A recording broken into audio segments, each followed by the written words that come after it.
your embracing of crypto, very different from the previous administration. Strategic Petroleum Reserve like for crypto? Yeah, I think so. We're going to do something great with crypto because we don't want China or anybody else, and not just China, but others are embracing it, and we want to be the head. We're going to be ahead of AI. We're going to be way ahead of AI, and we've got to produce tremendous amounts of electricity. You know that it's unbelievable when you think that we need more than twice what we already have. If you think that's pretty for a specific industry, but we'll be able to do it. We have 𝗕𝗓𝗏 in charge of the environment. He's going to be giving us very strong approvals, I think, and he's going to make sure everything's good and clean and proper, but he's going to give us very fast approvals. I made a video yesterday stating that Trump was going to be our golden ticket. He was going to be the one to push crypto to the top. But never in my life would I have expected him to start saying today they're literally going to try and beat China in every single vector when it comes to this.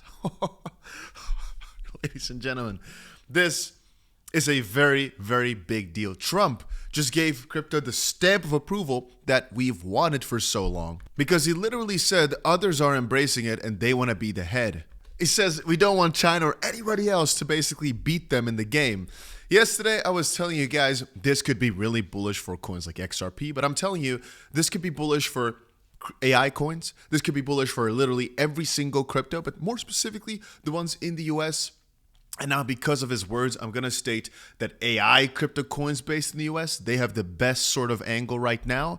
Now, we're not exactly sure what type of policy changes are going to be made, obviously. All we know is that today, even though the price doesn't necessarily support it, I mean, right now the XP price is doing good, especially because we were able to buy that juicy bottom. But still, as it stands, we have not completely broken out. We might do so over the next few hours, though. I might actually, you know what? I might actually make a new video earlier here talking about this specific XRP breakout as it's one to watch, right? And I want to give you guys the next targets, etc. But I think it might be wiser to do that in a urgent video talking about the price rather than me here talking about what's really, really bullish in the background of the crypto space right now. Anyway, I will quickly state, if you want to get yourself a nice trading bonus, there's multiple exchanges I'm using, but one that has one of the best bonuses right now for new users is WeX. It's an exchange I also use to trade on, and right now they were able to do a pretty massive campaign where you can get upwards of a Bitcoin, and you can probably use it from anywhere in the world. All you got to do is just use the link down below, and the more you trade, the more you're able to win. Anyway, yesterday we were talking about these flashes, right? These flush before rush, and about the fact that Trump could be one of the guys to really push this rush.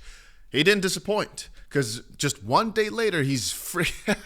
It's crazy to me. He literally said that today. But funny enough, there's another thing that was pretty massive that happened today, mostly for Bitcoin. But hey, I think it's good for all the altcoins. It was this right here. If we scroll down, you can see Eric Balchuna's posting on it, but I mean, it's been posted everywhere. New report from BlackRock today that recommends 1 to 2% exposure to the Bitcoin ETF. First time they give a specific number. They put this out because they had so much incoming on this quantity of how much or question of how much. And so in their, I'm going to call it newsletter for investors or specifically for institutional, professional, blah, blah, blah, blah, in the future of finance section, they're basically talking here about what their thesis is as to how to size Bitcoin into portfolios. For investors who wish to include Bitcoin in a multi-asset portfolio, we outline an approach for how to think about sizing the allocation to it. And you got to understand, for a lot of us that talk about crypto every single day, we want to go max. I have most of my crypto or most of my portfolio in crypto because it's easier to make massive gains here. And I even think even if you've got yourself pretty sizable amounts of money, Bitcoin/crypto, because Bitcoin is good, but mostly if you already got yourself a ton of money, because the potential is limitless, but still the multiplier is quite small in comparison to what altcoins can do in the same time span.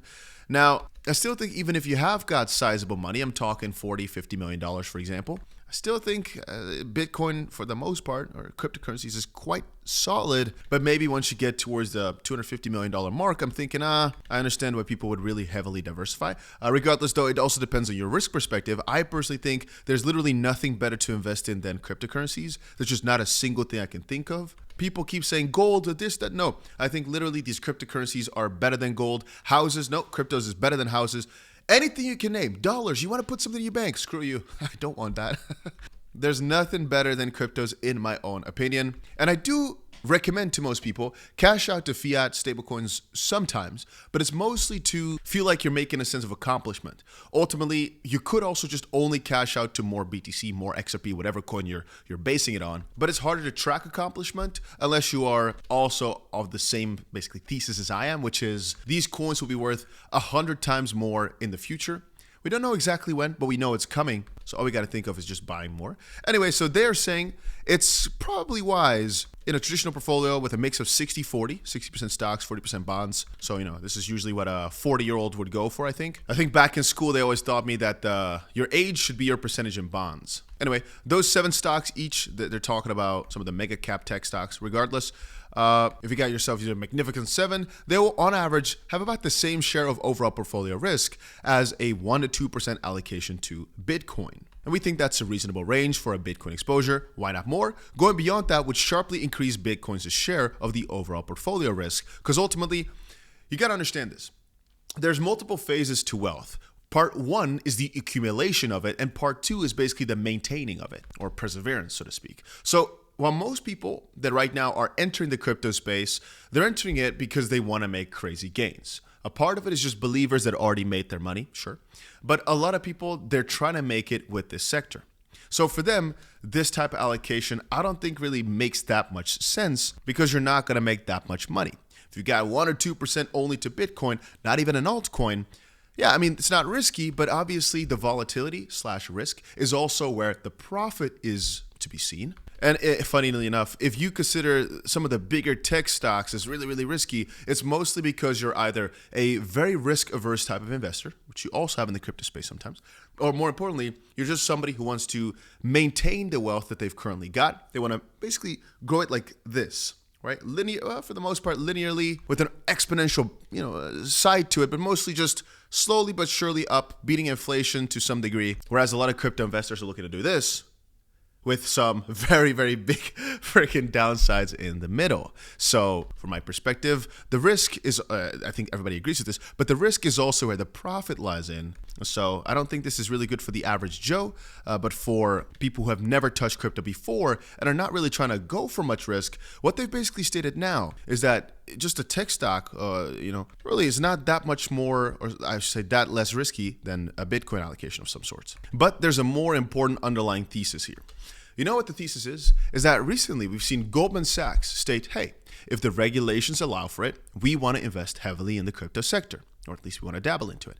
We've had Microsoft, actually, it was 99% denials for their investment into crypto, but it was just the first proposal. We had Microsoft at least putting open a proposal of, hey, should we invest?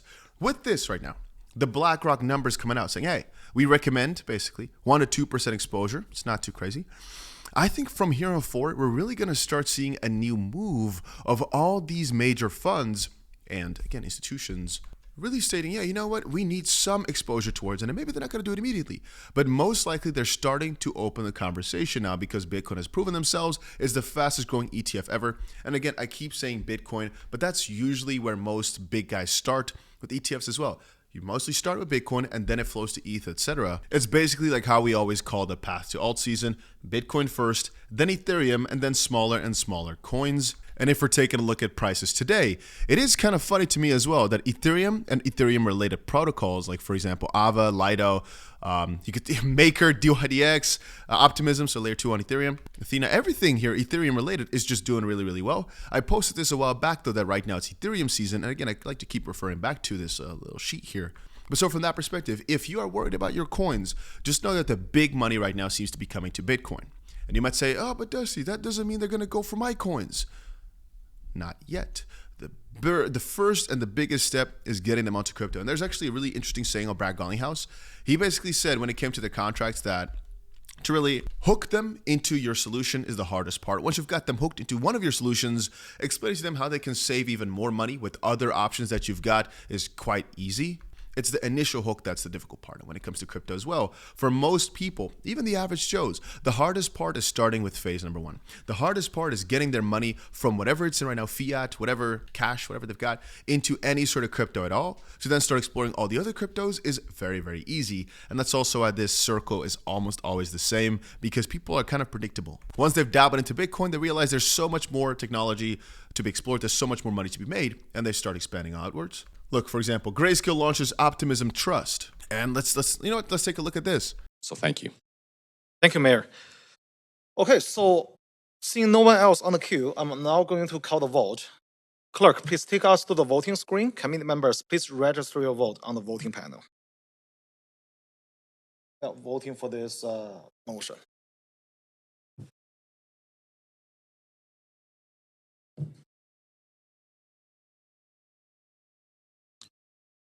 All right, so this motion passed with Councillor Carr and Councillor Fry in opposition, Councillor Dominado, Councillor Black, and Councillor Boyle in absent. All right, thank you. That completes motion 3 on the agenda. So The states right here, Vancouver City Council passes a motion to explore integrating Bitcoin into the city. Now again, we never really know with articles like this if that's exactly what happened or what exactly diversification of financial reserves means, but that sounds pretty freaking good if you ask me. And again, it's just the first step. I think eventually they'll go for so many much more things, just like how Grayscale did it. You know, Bitcoin is a really big focus at first, and now they're going for all these different funds because they know there's interest and they know there's money to be made. Anyway, to get back to it, right now, a lot of AI coins are in one of the best spots ever, man. Especially since Trump now said this, that they're gonna make AI the thing in his main focus / crypto. I keep saying that AI cryptos, I think, are the most bullish field for 2025. I will stand by that still. A lot of these AI memes are also good, but even if you don't know any of them, because I've explained it for multiple videos in a row now, just do a little bit of digging into these AI cryptos. If you want another list of mine, just stick around, I'll get you another one. But man, things are about to get so freaking good. And all of these cryptos that we're holding, guys, I think 10x's across the board are still coming this season for a lot of the altcoins. And over a long period of time, 100x is minimum. I'm thinking a few 100x. I can't see a world where Bitcoin doesn't hit a few $1 million in the future. Even a $10 million Bitcoin is not that crazy. XRP at $50, $100. People keep talking about it like it's that impossible. They could get halfway there, for example, 25 within a year even, and I wouldn't even be that surprising. People just have their expectations way too low for many of the coins. Sometimes it's bothersome. On the opposite side, I also like it that people are skeptical instead of overly optimistic. So to some extent, I'm appreciative of it all. But I will say that sometimes I think people get too caught up with all the negative things in the crypto space. They forget just how crazy bull markets can get on the positive side and just how lucky. I think you're overestimating just how lucky we are to be in the position that we're at currently. The freaking president of the United States is saying he's going to push this to the freaking moon. And you're thinking of selling here before he's even a president? You might say, oh, but he can say anything. He might not even do it. Believe what you want to believe, but I personally believe that they're not going to let this one slide and they're going to push crypto to the freaking moon. But yeah, you know what? That's just me, maybe. I'm excited. Hope you guys are too. That's about it. Make sure you put the notification bell on though so you never miss out on another episode. That's about it.